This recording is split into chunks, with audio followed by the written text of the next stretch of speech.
इस कहानी में दिखाया गया है कि शहर में एक घातक गैस छोड़ दी जाती है जो इंसानों की जिंदगी के लिए बड़ा खतरा बन जाती है। लेकिन आखिर ऐसा क्यों किया गया, यही जानेंगे इस कहानी में।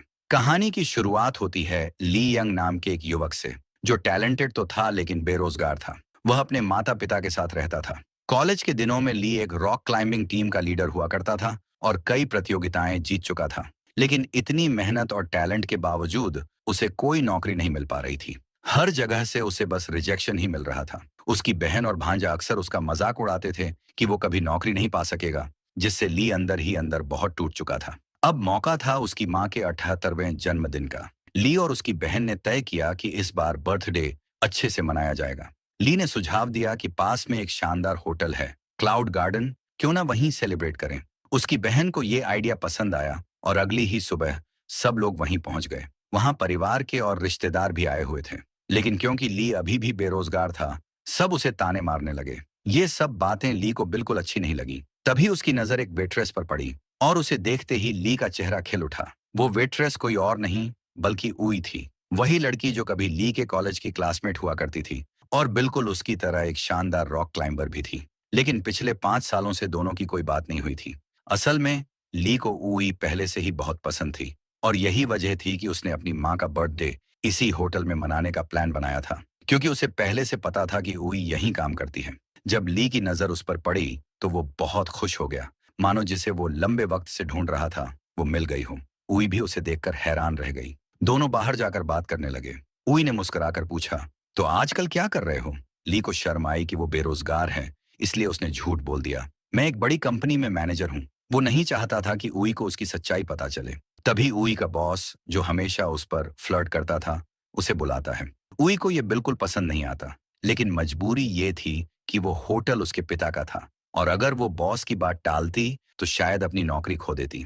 दूसरी तरफ शहर के बीचों बीच एक ट्रक आकर रुकता है। उसमें से एक आदमी उतरता है और जैसे ही वो ट्रक के वॉल्व खोलता है, वहां से जहरीली गैस निकलने लगती है। धीरे धीरे ये गैस पूरे शहर में फैलने लगती है और यही गैस आगे चलकर बनती है पूरे शहर की तबाही की वजह। जैसे जैसे वो जहरीली गैस फैलने लगी, जो भी उसके संपर्क में आया दम घुटने से गिरने लगा। कुछ ही देर में पूरे शहर में अफरा तफरी मच गई। लोग जान बचाने के लिए इधर उधर भागने लगे। सड़कों पर चीख पुकार गूंजने लगी। तभी एक जलती हुई कार होटल से टकरा जाती है और जबरदस्त धमाका होता है। अंदर ली अपने परिवार के साथ माँ का बर्थडे मना रहा था, लेकिन अब सब कुछ बदल चुका था। डर के मारे वो सब बाहर की ओर भागते हैं और बाहर आते ही देखते हैं कि पूरा शहर तबाही में डूबा हुआ है। हर कोई अपनी जान बचाने की कोशिश में भाग रहा है और वही जहरीली गैस अब उनकी तरफ तेजी से बढ़ रही है। तभी उई चिल्लाती है, हमें होटल के ऊपरी मंजिलों पर चलना चाहिए। सब लोग अंदर की ओर भागते हैं, लेकिन ली देखता है कि उसकी बड़ी बहन अभी बाहर ही है, जो कार में बैठी हुई थी। वो उसे आवाज लगाता है, जल्दी इधर आओ। लेकिन जैसे ही उसकी बहन बाहर निकलती है, वो फिसल कर गिर जाती है और गैस के संपर्क में आते ही बेहोश होने लगती है। ली बिना सोचे समझे अपनी सांस रोककर बाहर दौड़ पड़ता है, अपनी बहन को कंधे पर उठाता है और उसे किसी तरह अंदर ले आता है। उसकी जान तो बच जाती है, लेकिन अब भी सांस लेने में दिक्कत हो रही थी। ली फौरन एम्बुलेंस को कॉल करता है, लेकिन उसे जवाब मिलता है, सारी एम्बुलेंस सेवाएं बंद हैं, सिर्फ हेलीकॉप्टर चल रहे हैं। ली और उई खिड़की से बाहर देखते हैं। पूरा शहर अब धुएं जैसी जहरीली धुंध से ढक चुका था और वो गैस अब धीरे धीरे ऊपर की ओर उठने लगी थी। ली अब सबको कहता है, अगर हमें जिंदा रहना है तो किसी भी तरह इमारत की छत तक पहुंचना होगा। लेकिन उसकी बहन की हालत इतनी खराब थी कि वो चल भी नहीं पा रही थी। इसीलिए ली ने पर्दों की मदद से एक स्ट्रेचर बनाया और सबकी मदद से अपनी बहन को लेकर ऊपर की मंजिल की ओर बढ़ने लगा। काफी मशक्कत के बाद जब वो लोग छत के दरवाजे तक पहुंचते हैं तो पता चलता है कि वो दरवाजा बंद है और सबसे बड़ी मुश्किल ये थी कि उस दरवाजे की चाबी सिर्फ रिसेप्शन पर रखी थी। लेकिन जब उन्होंने ऊपर से नीचे झांका तो देखा कि रिसेप्शन पूरी तरह जहरीली गैस से भर चुका है। मतलब नीचे जाना यानी सीधा मौत को गले लगाना। फिर सब लोग एक मंजिल नीचे आते हैं जहां टीवी पर न्यूज चल रही होती है। उसमें बताया जाता है कि गैस पूरे शहर में फैल चुकी है और अगर किसी के पास स्पेशल मास्क हैं तो वो उनका इस्तेमाल करके खुद को बचा सकता है। और अगर कोई गैस के संपर्क में आ जाए तो उसे धीरे धीरे सांस लेनी चाहिए, क्योंकि ऐसा करने से इंसान करीब 15 मिनट तक जिंदा रह सकता है। खुशकिस्मती से उन्हें वहां 3 मास्क मिल जाते हैं। लेकिन अब सबसे बड़ी चुनौती ये थी रिसेप्शन तक पहुंचना और वो चाबी लाना जिससे छत का दरवाजा खोला जा सके और सबकी जान बचाई जा सके। ली काफी देर तक सोचता रहता है, तभी उसकी नजर सामने वाली इमारत पर पड़ती है। वो कहता है, अगर मैं किसी तरह उस इमारत में पहुंच जाऊं तो वहां से छत के बाहर से दरवाजा खोल सकता हूं, क्योंकि उस छत का दरवाजा बाहर से भी खुल सकता था और अब यही उनका एकमात्र रास्ता था जिंदा बचने का। अब ली उस सामने वाली बिल्डिंग तक पहुंचने का प्लान बनाता है। वो खिड़की का शीशा तोड़ देता है और अपनी कमर में रस्सी बांधने लगता है। असल में ये काम उसका स्पेशल टैलेंट था, क्योंकि कॉलेज के दिनों में वो रॉक क्लाइंबिंग चैंपियन रह चुका था। उसे पता था कि कैसे एक बिल्डिंग से दूसरी बिल्डिंग तक चढ़ा या छलांग लगाई जाती है। उसका परिवार उसे रोकने की कोशिश करता है। सब कहते हैं, ली ये बहुत खतरनाक है, कुछ भी हो सकता है।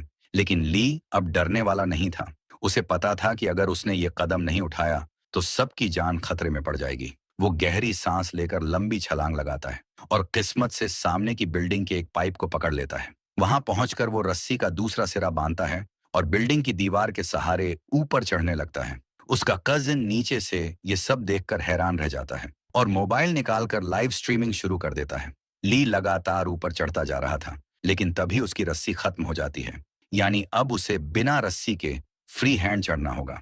ये एक जानलेवा काम था, लेकिन ली ने डर को पूरी तरह किनारे रख दिया। वो अपने शरीर से रस्सी खोल देता है और धीरे धीरे नंगे हाथों से ऊपर चढ़ने लगता है। आखिरकार वो छत तक पहुंच जाता है, जहां होटल का बड़ा सा शेर के सिर वाला लोगो स्टैचू लगा हुआ था। वो उस पर पकड़ जमाता है और खुद को ऊपर खींचने की कोशिश करता है, लेकिन अब तक उसकी सांसें फूल चुकी थीं, शरीर थक चुका था और हर एक सेकंड उसके लिए मौत से लड़ने जैसा बन गया था। ली जानता था कि अगर उसने अब एक कदम भी पीछे हटाया तो कई लोगों की जिंदगी खतरे में पड़ जाएगी। इसलिए वो पूरी हिम्मत जुटाकर खुद को ऊपर खींचता है और आखिरकार छत के ऊपर पहुंच जाता है। वहां पहुंचकर वो बाहर से दरवाजा खोल देता है, जिससे बाकी सब लोग भी छत पर आने में सफल हो जाते हैं। अब सबको उम्मीद की एक किरण नजर आती है, क्योंकि यहाँ से हेलीकॉप्टर रेस्क्यू टीम उन्हें देख सकती थी। सब लोग अपने मोबाइल की फ्लैशलाइट्स ऑन करते हैं और आसमान की ओर इशारा करते हुए मदद मांगने लगते हैं, लेकिन इतनी ऊंचाई से उनकी रोशनी दिखाई देना मुश्किल था। तभी उई को एक आइडिया आता है। वो कहती है, अगर हम सब मिलकर एच के शेप में खड़े हो जाएं और लाइट ऑन करें तो ऊपर से कोई भी समझ जाएगा कि एच मतलब हेल्प। सब लोग उई की बात मानते हैं और उसी तरह खड़े होकर अपने मोबाइल की फ्लैशलाइट्स जलाते हैं। अब वो सब उम्मीद में आसमान को देख रहे थे, लेकिन कोई हेलीकॉप्टर नहीं आ रहा था। तभी उई को समझ आता है कि मोबाइल की लाइट इतनी तेज नहीं है कि ऊपर से दिखाई दे सके।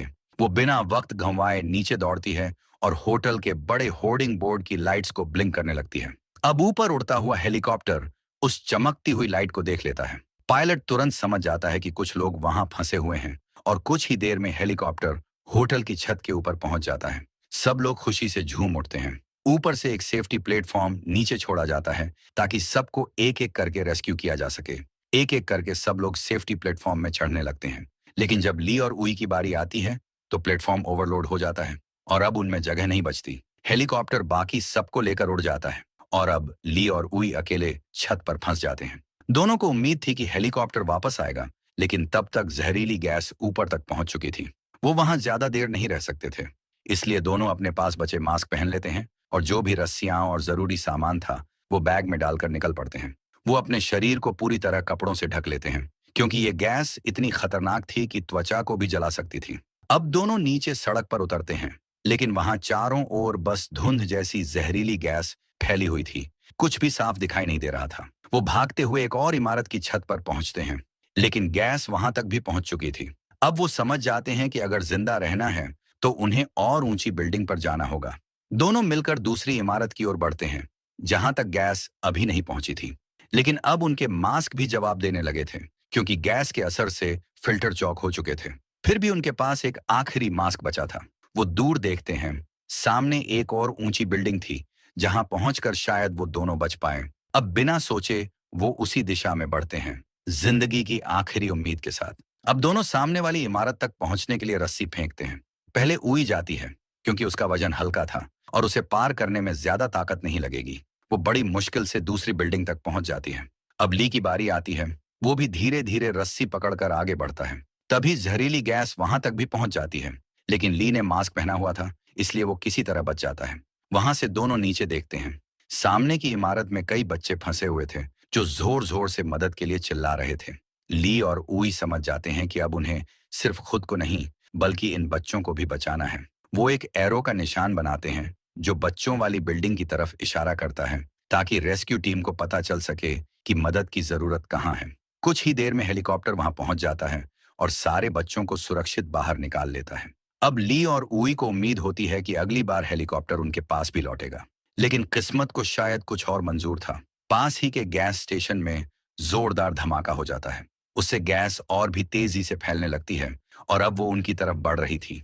दोनों ऊपर देखते हैं। दूर एक बहुत ऊंचा टॉवर नजर आता है। ली कहता है, अगर हमें जिंदा रहना है तो हमें वहां तक पहुंचना ही होगा। दोनों बिना रुके दौड़ने लगते हैं, हर कदम मौत से लड़ते हुए। आखिरकार जब वो एक जगह पहुंचते हैं तो उन्हें एहसास होता है अब आगे बढ़ना लगभग नामुमकिन है।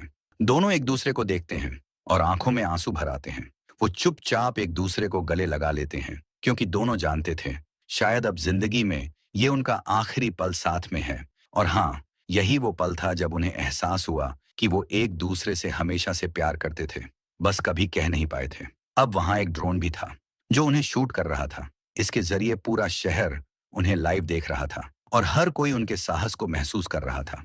इस बीच और ड्रोन्स भी आ जाते हैं जो उनकी मदद करने के लिए भेजे गए थे। ये ड्रोन सामने वाली बिल्डिंग में रस्सी बांध देते हैं, जिससे ली और उई उस बिल्डिंग तक पहुंचने की कोशिश करते हैं। लेकिन जैसे ही वो बीच में पहुंचते हैं, दोनों फंस जाते हैं। अब वो ना आगे जा सकते थे ना पीछे, और ऊपर से गैस धीरे धीरे उनकी तरफ बढ़ रही थी। साथ ही दूसरी तरफ बांधी रस्सी भी ढीली होने लगती है। उन्हें मजबूरन रस्सी काटनी पड़ती है, लेकिन तभी दूसरी रस्सी भी अपनी जगह से हिल जाती है और दोनों गिरने लगते हैं। पूरा शहर यह दृश्य अपनी आंखों से देख रहा था और हर कोई दुखी हो गया, क्योंकि ली और उई ने अनगिनत लोगों की जिंदगी बचाने के लिए अद्भुत साहस दिखाया था। लेकिन तभी जैसे ही हेलीकॉप्टर वहां पहुंचता है, रेस्क्यू टीम देखती है कि कोई क्रेन पर लटक रहा है, और वह कोई और नहीं बल्कि ली और उई थे, जो गिरने से अभी अभी बचाए गए थे। रेस्क्यू टीम ने अपनी पूरी ताकत लगाकर उन्हें सुरक्षित स्थान पर पहुंचाया। ली और उई की दोस्तों, परिवार और सभी के चेहरे पर खुशी की लहर दौड़ गई, क्योंकि जो साहस और करिश्मा उन्होंने दिखाया वो एक आम इंसान कभी नहीं दिखा सकता था। इसी बीच हम देखते हैं उई को, जहां उसका वही बॉस आता है जो हमेशा उसके साथ फ्लर्ट किया करता था। लेकिन इस बार उई सब्र नहीं कर पाती। वह उसे एक जोरदार थप्पड़ मारती है और तुरंत अपनी नौकरी छोड़ देती है। इसके बाद सरकार पूरा शहर पानी से भिगो देती है, क्योंकि उन्होंने समझ लिया था कि गैस के असर को खत्म करने का यही एक तरीका है। इसी बीच ली भी उई के पास आता है। वो उसे लंबे समय से पसंद करता था, लेकिन कभी भी अपने प्यार का इजहार नहीं कर पाया। लेकिन यहाँ उसे पता चलता है कि उई भी उससे बेहद प्यार करती है। तभी अचानक भारी बारिश शुरू हो जाती है, जिससे गैस का असर धीरे धीरे शहर से खत्म होने लगता है। और इसी सीन के साथ ये फिल्म खत्म हो जाती है।